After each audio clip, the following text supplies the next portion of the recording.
15ই জুলাই পথ চলার 27 বছর পূর্ণ করে 28 বছরে পদার্পণ করছে দেশের প্রথম satellite television channel ATN Bangla. অবিরাম বাংলার মুখ স্লোগানকে ধারণ করে 1997 সালের 15ই জুলাই যাত্রা শুরু করে চ্যানেলটি। শুধু সংবাদ নয়, অনুষ্ঠান প্রচারের ক্ষেত্রে বিনোদনের পাশাপাশি শিক্ষা, খেলাধুলা, সমাজ ও সংস্কৃতি নিয়ে অনুষ্ঠান প্রচারের বিষয়ে বরাবরই প্রাধান্য দিয়েছে এটিএন বাংলা। প্রতিষ্ঠা বার্ষিকীতে বিশেষ টক শো সহ দিনভর নানা অনুষ্ঠান আয়োজন করেছে এটিএন বাংলা। রোকসানা আমিনের রিপোর্ট। দেশের স্যাটেলাইট চ্যানেলগুলোর মধ্যে অন্যতম পথিকৃৎ এটিএন বাংলা। অবিরাম বাংলার মুখ হয়ে বাংলা ভাষা ও সংস্কৃতির প্রচার ও প্রসারে 27 বছরের দীর্ঘ পথ চলা শেষ করে 28 বছরে পদার্পণ করছে এটিএন বাংলা। বর্ষপূর্তি উদযাপনে 14 জুলাই রাত থেকে বর্ণিল আয়োজনে সেজেছে দেশের অন্যতম স্যাটেলাইট টেলিভিশন এটিএন বাংলা। 15ই জুলাই সকাল 11টায় কেক কেটে বর্ষপূর্তির আনুষ্ঠানিকতা শুরু করবে এটিএন বাংলা। কিন্তু যে প্রথম দিকে এই সম্প্রচার কার্যক্রমটা কিরকম ছিল? প্রতিদিন ক্যাসেট তৈরি করে সবগুলো ওনারা আমাদেরকে দিতেন, ক্যাসেট দিতেন, আমাদের প্রোগ্রামের ক্যাসেটগুলি দিয়ে আমরা থাইল্যান্ডে পাঠিয়ে দিতাম। তখন আমাদের টেলিকাস্ট হতো থাই টেলিকমের, মানে এখান থেকে বড় বড় ক্যাসেট করে সেই ক্যাসেটগুলো ডিএচএল এর মাধ্যমে থাইল্যান্ড প্রত্যেকদিন ডিএচএল এর সঙ্গে আমাদের কন্ট্যাক্ট ছিল যে 24 ঘন্টার মধ্যে ওরা ক্যাসেট যেভাবে হোক যেদিক দিয়ে পারে ওরা পৌঁছায় দিবে। ওনারা ব্যাংকক থেকে করতে, আমরা তখন সিঙ্গাপুর থেকে করতাম। সংবাদটা তো আগের দিন পড়ে দিল, পরের দিন ফুটেজগুলো মানে ছবিগুলো দেখানো হচ্ছে পরের দিন। এইভাবে কাটাতে হয়েছে। বিশেষ দিন হলে আগের টেপ পাঠাতে হয়েছে।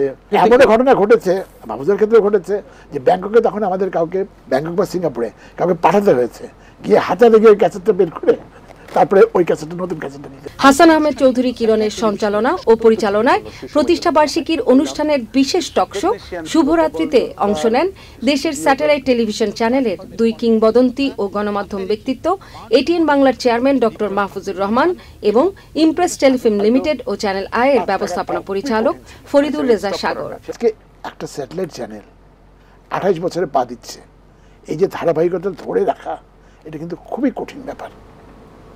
এবং সেই কঠিন ব্যাপারটা তিনি করছেন বলেই পেছনে যে আমরা আপনি 35-36টা বলেছেন, আমার ধারণা আরো বেশি, 40টার উপরে। আমরা সবাই চলছি পিছনে। আমার একটা বই রয়েছে টেলিভিশনের উপর, 50 বছরের বাংলা টেলিভিশন।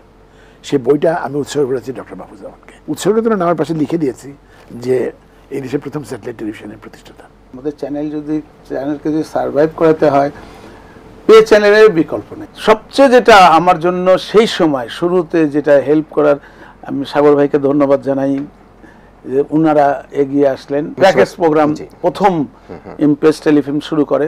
বললাম সাগর ভাই আপনারা তো করেন, তা আমাদের তখন সাগর ভাই বলে ঠিক আছে আমাদেরকে আপনার ওখানে 2 ঘন্টা সময় দেন। তখন ওনাদেরকে সন্ধ্যায় 2 ঘন্টা সময় দিলাম। এটা যদি সেই সময় আমরা না পেতাম তাহলে হয়তো খুব আমাদের চ্যানেল চালানো খুব সমস্যা হয়ে দাঁড়াতো।